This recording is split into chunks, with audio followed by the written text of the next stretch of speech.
O paciente se mexeu de repente. Até então, ele estava quieto, quase imóvel, apenas o peito subindo e descendo de forma quase imperceptível sob o lençol fino. Mas agora ele se contorceu bruscamente como se tivesse levado um choque, e tentou se apoiar nos cotovelos. Eu estou péssimo, está me ouvindo? Ele sussurrou e imediatamente engasgou buscando ar. Lúcia desviou o olhar da bolsa de soro, de onde pendia um pacote pesado com um líquido vermelho e espesso, e olhou para o homem. Um chiado rouco e entrecortado escapou de seu peito. O rosto do paciente ficou manchado. Uma palidez mortal ao redor dos lábios e um rubor febril e doentio nas bochechas. Gotas de suor brotaram em sua testa e têmporas. O paciente olhava para o quarto com olhos que não viam nada, incapaz de focar, e a enfermeira viu neles um medo inconsciente. Abafado, ele conseguiu dizer novamente: "O ar não entra." Ele agarrou o peito, respirando rapidamente como se estivesse correndo com todas as forças e não conseguisse parar. "Me ajudem, tirem isso de mim." O paciente se moveu inquieto, esticando a mão em direção ao gotejador. Ele se jogou para o lado, embolando-se no lençol. Lúcia se inclinou sobre ele, e um cheiro característico de metal atingiu seu nariz. A enfermeira, preocupada, colocou a mão no antebraço do homem. A pele estava fria e pegajosa de suor. "Doutor Otávio, por favor, olhe, ele está sufocando", exclamou ela, virando-se para o médico que estava sentado na outra ponta do quarto, numa poltrona, com os olhos fixos em seu tablet. O médico responsável desviou o olhar da tela com irritação e lançou um olhar rápido ao paciente. "Lúcia, é uma reação normal à proteína. Um espasmo vascular. Coloque um anti-histamínico no soro dele e tudo vai se normalizar", disse ele em um tom casual. "Só não comece com esse pânico. O Sr. Almeida tem um histórico de alergia." Eu li o prontuário. Lúcia olhou novamente para o homem trêmulo sob o lençol e não acreditou. "Mas ele está ficando pálido. Olhe para os lábios dele." "Faça o seu trabalho e não se meta", disse o médico irritado. "Se formos interromper a transfusão a cada espirro, nunca vamos conseguir aumentar os índices sanguíneos dele." O paciente de repente gemeu e se curvou, agarrando a região lombar com as duas mãos. A enfermeira, obedecendo a um instinto profissional, olhou para o coletor de urina. O tubo de plástico transparente do catéter estava se enchendo, diante de seus olhos, com um líquido escuro, espesso e assustador. Percebendo que os rins do paciente estavam começando a falhar naquele exato momento, a mulher sentiu tudo se contrair dentro dela de medo. "Doutor Otávio, isso não é uma reação normal", disse ela, agora mais baixo, mas sua voz se tornou mais firme. "Tem certeza de que este é o sangue dele?" O médico ergueu a voz, indignado. "Você vai começar de novo?" "Já chega", eu disse para fazer o que mandei. O paciente gemeu novamente, arqueando-se e agarrando com força as grades da maca. Lúcia não aguentou. "Pare a transfusão", ela gritou. "Agora mesmo." "Você enlouqueceu? Acha que pode me dar ordens?" berrou o Dr. Otávio. "Saia daqui e chame o plantonista se você mesma não está preparada." Lúcia não o ouviu. Seus dedos por instinto se esticaram e fecharam a pinça de plástico no tubo. "Você pirou de vez?" O médico saltou, jogando o tablet na poltrona. Ele se aproximou e a empurrou bruscamente no ombro. A mulher cambaleou, esbarrando no suporte do soro. A agulha saiu da veia, e um leque de sangue escuro espirrou no piso de cerâmica, nas mãos de Lúcia e em seu jaleco, manchando instantaneamente o tecido branco. Nesse momento, as portas do quarto se abriram. Uma auxiliar de enfermagem entrou correndo por causa dos gritos. Ela parou na soleira, levando as mãos ao rosto, assustada com a visão do chão coberto de sangue. O paciente se contorceu em convulsão por mais um segundo, ofegante, e depois caiu pesadamente de lado. Seu rosto ficou acinzentado, o olhar perdido. "Tirem ela daqui." O médico apontava com raiva para a enfermeira rebelde. A auxiliar, obedecendo ao tom de comando, agarrou a revoltosa pelos ombros e literalmente a empurrou para fora do quarto. Lúcia ficou parada no corredor vazio e fresco. A mulher lentamente levantou as mãos e olhou para as palmas, onde o sangue de outra pessoa, ainda quente minutos atrás, agora começava a secar, repuxando a pele com uma crosta escura e desagradável. Uma equipe de reanimação da UTI passou correndo por ela em direção ao quarto. Quem e quando os chamaram, a mulher não entendeu. Apoiando-se na parede em frente à janela, sentiu os joelhos tremerem traiçoeiramente. Olhando para as nuvens cinzentas e indiferentes que flutuavam lentamente no céu atrás do vidro, Lúcia ouvia seu coração bater forte. Uma oração silenciosa escapou de seus lábios. Ela pedia apenas uma coisa, que o homem ali, atrás da porta fechada, sobrevivesse. Algum tempo depois, um doutor Otávio pálido saiu do quarto. Seus lábios tremiam. Sua desgraçada, você entende o que fez? Disse ele em voz baixa com tanta pressão que as palavras cortavam mais do que um grito. Eu estava salvando a vida dele, respondeu a enfermeira. Você interrompeu o tratamento, ele cortou. Você desligou o sistema por conta própria. Você excedeu sua autoridade. De sua sala, a enfermeira-chefe Valéria espiou, lançou um olhar rápido para Lúcia e cobriu a boca com a mão gordinha. Meu Deus, olhe para ela. Toda ensanguentada, parece que saiu de um matadouro. Ele estava morrendo, disse Lúcia secamente. Era sangue incompatível. A chefe olhou para o Dr. Otávio, que se impunha sobre a enfermeira magrinha, e sorriu com desdém. De novo você, Lucinha, com suas fantasias. Você sempre acha que todos ao redor são idiotas e só você é a esperta. Dr. Otávio não se acalmou. Você entende quem ele é? É o Almeida, deputado estadual. Você acabou de nos arranjar um escândalo para todo o estado. Ele é uma pessoa, rebateu Lúcia. Ele estava com dor, estava sufocando. E agora ele está na UTI, interrompeu o médico. E se ele não se recuperar, a culpa será sua. Do quarto, saiu uma maca com o Sr. Almeida, que foi levada em direção à ala de terapia intensiva. A máscara de oxigênio em seu rosto estava embaçada. Ele respirava convulsivamente. O médico da UTI diminuiu o passo perto do doutor e da enfermeira e perguntou rapidamente: quem fechou o sistema? Ela, Valéria, apontou com confiança para Lúcia por conta própria, sem ordens. O intensivista voltou o olhar para Lúcia. Por quê? Choque hemolítico, ela respondeu rispidamente. O Dr. Otávio tentou intervir, mas o médico da UTI o cortou. Não se esforce. Os exames confirmaram a incompatibilidade. Mais 5 minutos e o estaríamos levando para o necrotério. O médico responsável engoliu em seco. Seu queixo tremeu ainda mais. Mas no prontuário estava tudo. Nós sabemos como estava tudo nesse prontuário, cortou o intensivista. Você ao menos fez o teste de compatibilidade? Quis ir para a cadeia. A chefe se intrometeu na conversa com um sussurro alto. Vocês entendem o que estão dizendo? Isso é um escândalo.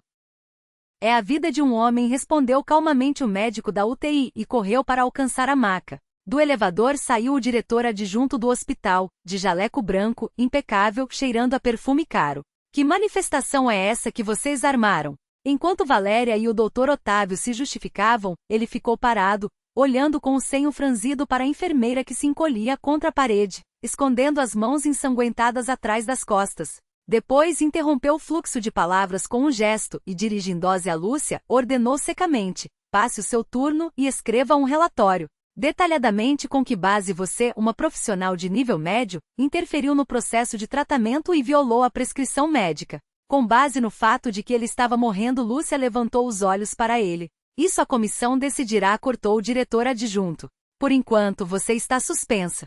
Vá se lavar e pare de assustar as pessoas. Em casa estava silencioso. Lúcia entrou no hall sem acender a luz e encostou a testa no espelho frio. Seu filho, um universitário, já estava dormindo. O apartamento cheirava a uma torta levemente queimada. O silêncio pressionava e perturbava. Ela foi para a cozinha e sentou-se à mesa, sem acender a lâmpada. No escuro, o boleto do financiamento do apartamento, preso na geladeira, brilhava branco. Lúcia olhava para ele, e tudo se apertava por dentro com a iminência da desgraça. Vão me demitir, amanhã com certeza vão me demitir.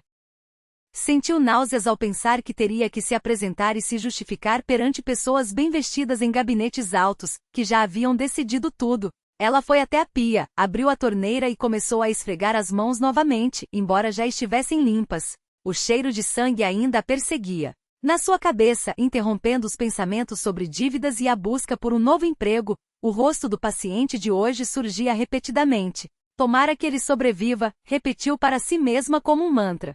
Se ele sobreviver, significa que fiz tudo certo. No dia seguinte, Lúcia foi convocada para as 9 horas da manhã. Ela dormiu mal na noite anterior, deitada por muito tempo olhando para o teto, vendo diante de si o rosto pálido do homem, seus movimentos agitados, lembrando-se de seus soluços convulsivos. O gabinete estava abafado. Sentados à longa mesa estavam 6 pessoas, o diretor-geral, o diretor adjunto, o chefe do setor, o médico responsável, o advogado do hospital e a enfermeira-chefe. Sente-se, disse o diretor-geral com descaso. Lúcia sentou-se na beirada da cadeira. Então começou o diretor adjunto folheando os papéis. Ontem você interrompeu voluntariamente a hemotransfusão do paciente, o Sr. Almeida.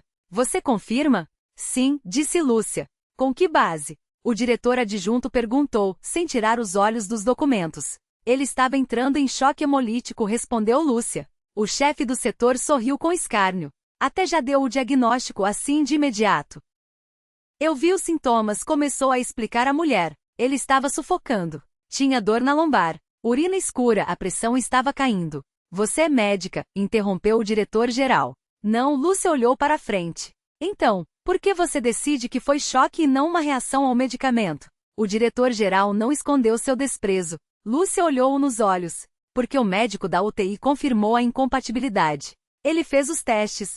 O diretor-geral abriu os braços, como se mostrasse que não havia mais nada a dizer. O diretor adjunto tirou lentamente os óculos e começou a limpá-los com a ponta do jaleco. Depois, olhou para a enfermeira com uma certa pena. Lúcia, você entende o que é o estresse. Naquele momento fatídico, quando você, cedendo ao pânico, decidiu violar o protocolo, qualquer coisa poderia ter parecido para você. Você fala de urina escura, de falência renal, de choque hemolítico. Mas aqui na minha frente está um relatório oficial e recente do laboratório. Aqui nos parâmetros não há nada disso. Tudo limpo. Diga-me honestamente, o médico da UTI lhe mostrou os resultados dos testes ontem ou você simplesmente decidiu confiar em suas palavras? Ele, a propósito, também estava à beira de um colapso. O advogado tomou a palavra. Do ponto de vista jurídico, a ação da enfermeira pode ser interpretada como excesso de autoridade e interferência arbitrária no processo de tratamento. Então vocês querem me culpar? Lúcia perguntou com a voz embargada. Queremos entender, respondeu friamente o diretor adjunto. Por enquanto, escreva um relatório para nós. Indique que você desligou o sistema por sua própria iniciativa, sem a permissão do médico responsável. Lúcia olhou para a folha em branco que a enfermeira-chefe lhe estendeu e, olhando para os que estavam sentados à sua frente, perguntou: e nesse relatório, vai constar que o sangue foi trocado? O chefe do setor perguntou bruscamente: do que você está nos acusando? Estou dizendo que quase mataram o paciente, Lúcia retrucou. E agora querem que eu responda por isso? O diretor-geral, com um gesto, pediu ao chefe do setor para se acalmar e disse suavemente: escute, querida Lúcia, você é uma mulher jovem, ainda tem muito a trabalhar. Não precisa estragar a sua vida nem a dos outros. Eu não estou estragando, ela respondeu. Eu a estava salvando. Ele se inclinou para a frente, apoiando-se na mesa. Então, assine um relatório. Lúcia cruzou os braços no colo de forma desafiadora. Eu não vou assinar. No gabinete todos congelaram. O diretor-geral ficou vermelho. Todos os presentes olhavam para a enfermeira magrinha sentada à frente deles. O diretor adjunto disse lentamente: então, teremos que colocar a questão da sua demissão em pauta. Coloquem, cortou Lúcia. No mesmo dia, Lúcia foi transferida para os turnos da noite. Valéria a encontrou no posto de enfermagem e, sem olhar nos olhos, disse: fique na noite por enquanto, pense um pouco, talvez você crie juízo.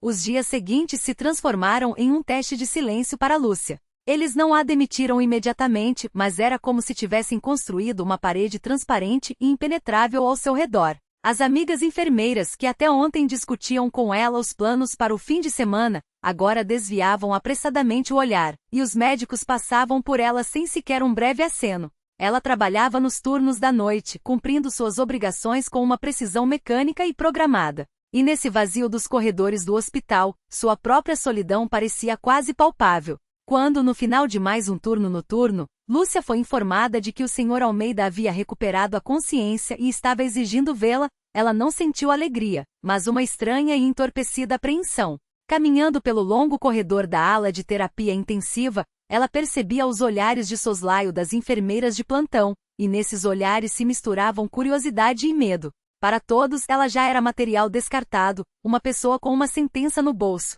No quarto estava silencioso, apenas os aparelhos médicos emitiam bips ritmados. O Sr. Almeida virou a cabeça com esforço na direção de quem entrava. Aproxime-se, disse ele com a voz rouca. Mas naquela voz, apesar da fraqueza, já se sentia o hábito de dar ordens. Disseram-me que foi você quem me salvou. E alguém me soprou que por isso decidiram sacrificá-la. A enfermeira assentiu em silêncio. Você entende, Lúcia, que cometeu um suicídio profissional?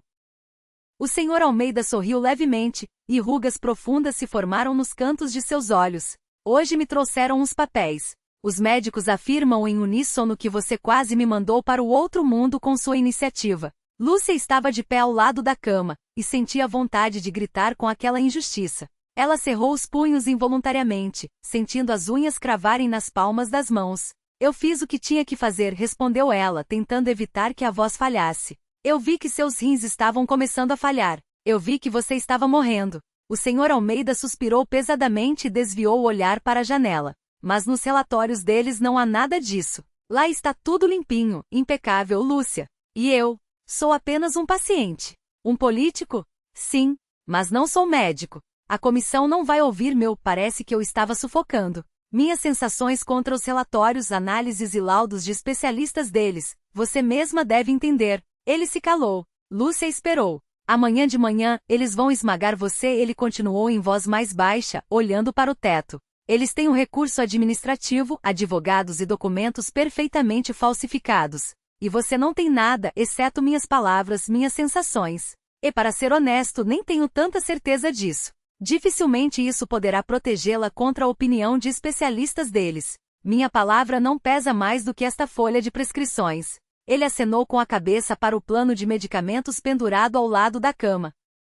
Lúcia sentiu um medo genuíno. Ela esperava, se não a salvação, pelo menos um simples apoio humano, mas ouviu a fria constatação de sua derrota. Então, o senhor também acha que eu me intrometi em vão? Perguntou ela, e um nó amargo, que impedia a respiração, se formou em sua garganta. Eu acho que a verdade é algo caro. Às vezes custa uma carreira. Vá, Lúcia, obrigado por ter vindo. Preciso descansar. Ela já estava com a mão na maçaneta da porta, sentindo a última esperança se extinguir dentro de si, quando ouviu atrás de si sua voz seca e sem cor. Até amanhã. E mesmo assim, obrigado, Lúcia. Espero que encontre forças para permanecer na profissão. Lúcia saiu para o corredor e fechou a porta atrás de si. Aquele espero soou como um epitáfio. Ele não disse, eu vou te ajudar a ficar. Ele disse, tente você mesma se puder, como se estivesse se despedindo dela antecipadamente. A comissão disciplinar começou na manhã seguinte. Na longa mesa sentavam-se seus membros, várias pessoas em ternos rigorosos e jalecos brancos.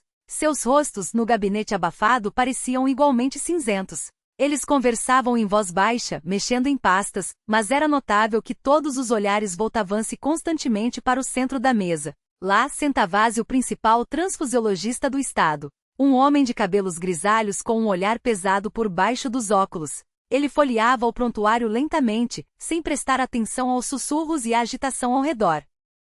O diretor-geral estava de pé junto à janela com as mãos para trás. Ele se esforçava ao máximo para parecer calmo, mas sua nuca tensa e petrificada o traía, assim como os músculos de sua mandíbula se contraindo a cada pergunta do especialista. Quando Lúcia terminou de falar, um silêncio pesado, quase palpável, pairou no gabinete. O diretor-geral sorriu levemente. Segundo sua versão, as palavras da enfermeira contra os documentos perfeitamente arquivados na pasta não valiam nada.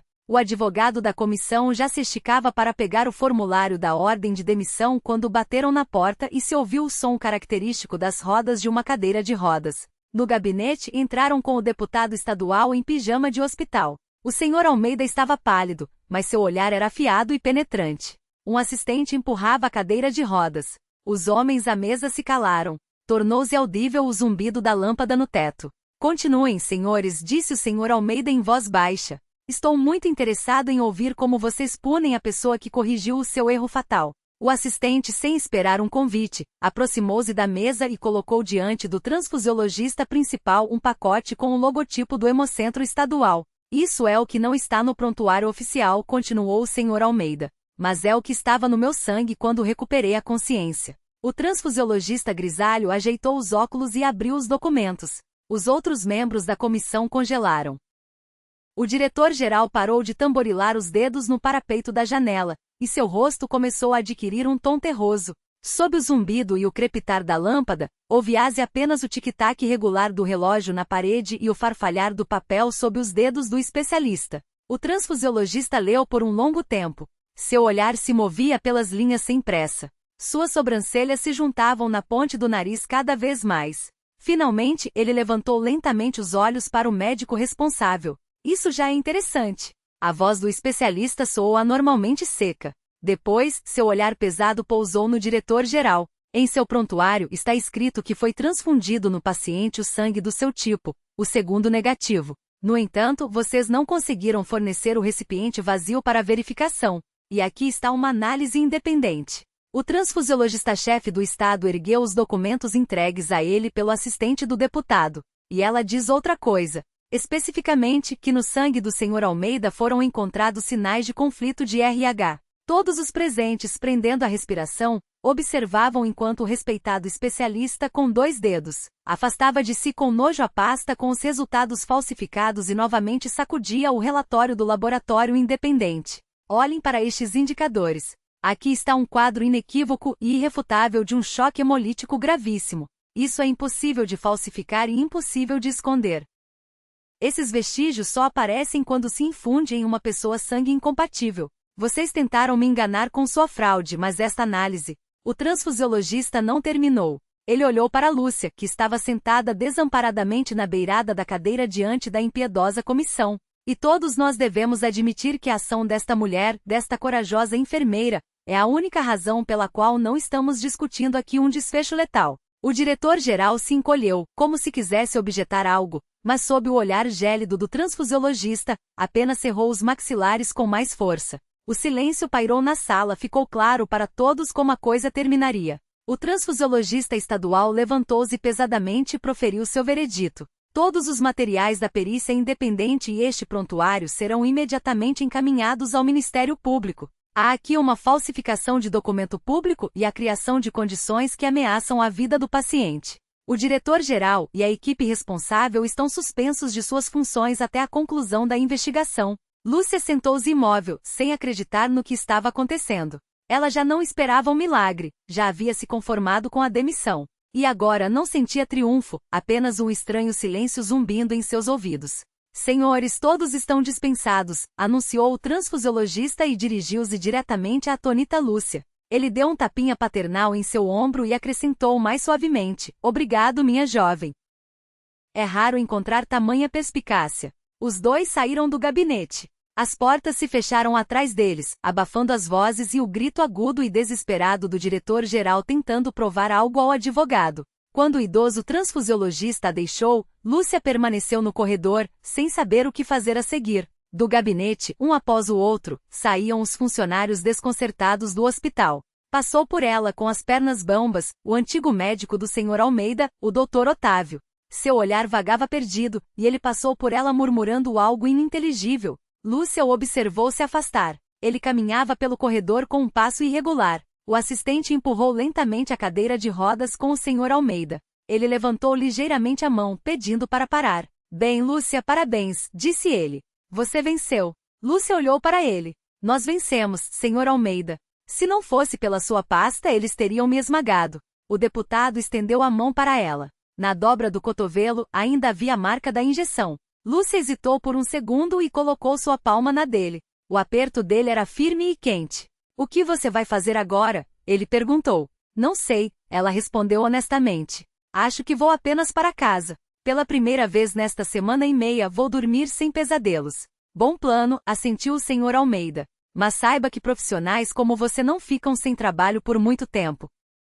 Vou me encarregar de que na nova história deste hospital, lhe ofereçam um lugar digno, onde não seja preciso lutar contra a própria consciência. Ele apertou sua mão mais uma vez e fez um sinal para o assistente continuar. Lúcia ajeitou a gola do jaleco, respirou fundo e foi na direção oposta para o vestiário. À sua frente, uma noite tranquila, o ar frio da rua e, finalmente, a certeza no amanhã. Um mês depois, o caso ruidoso de falsificação de documentos ainda era discutido nos fumódromos, mas o medo da chefia autoritária e da cumplicidade que ela construiu para esconder os erros e crimes de seus protegidos finalmente se dissipou. A antiga administração aguardava o julgamento e no setor, todos se acostumavam às novas regras, rígidas e honestas. O Dr. Otávio foi demitido por grave violação dos deveres funcionais e falsificação de documento. Com tal anotação em sua carteira de trabalho, o caminho para clínicas decentes estava fechado para ele. O deputado estadual entrou no setor. Ele veio para um exame de rotina, mas antes de virar para o consultório do médico, parou no posto de enfermagem.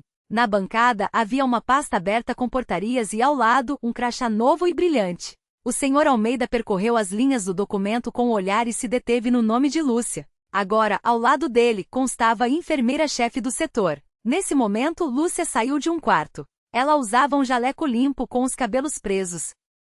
Em seus movimentos havia a graciosidade de uma mulher segura de si. Ao ver o ex-paciente, ela parou e instintivamente levou a mão ao peito para ajeitar o crachá. Mas seus dedos tocaram apenas o tecido. O antigo ela já havia tirado, e o novo ainda não tivera tempo de prender. Parabéns pela nomeação, Lúcia. O Sr. Almeida acenou para a pasta. A justiça lhe cai muito bem. Obrigada, Sr. Almeida. Lúcia sorriu. Como vai sua saúde? Os médicos dizem que meus exames estão como os de um astronauta, ressorriu. Os rins estão funcionando perfeitamente. Acontece que quando o tratamento segue o protocolo, e não o capricho de alguém, as coisas andam mais rápido. Ele olhou mais uma vez para o novo crachá dela deitado na mesa e acrescentou mais sério. Fico feliz que você tenha ficado neste hospital. Agora estou tranquilo por mim e por aqueles que virão para cá. O Sr. Almeida seguiu pelo corredor em direção ao consultório, e Lúcia pegou seu novo crachá. Ela prendeu o alfinete no peito, e em seu olhar brilhava uma determinação ativa. Ela estava em seu lugar.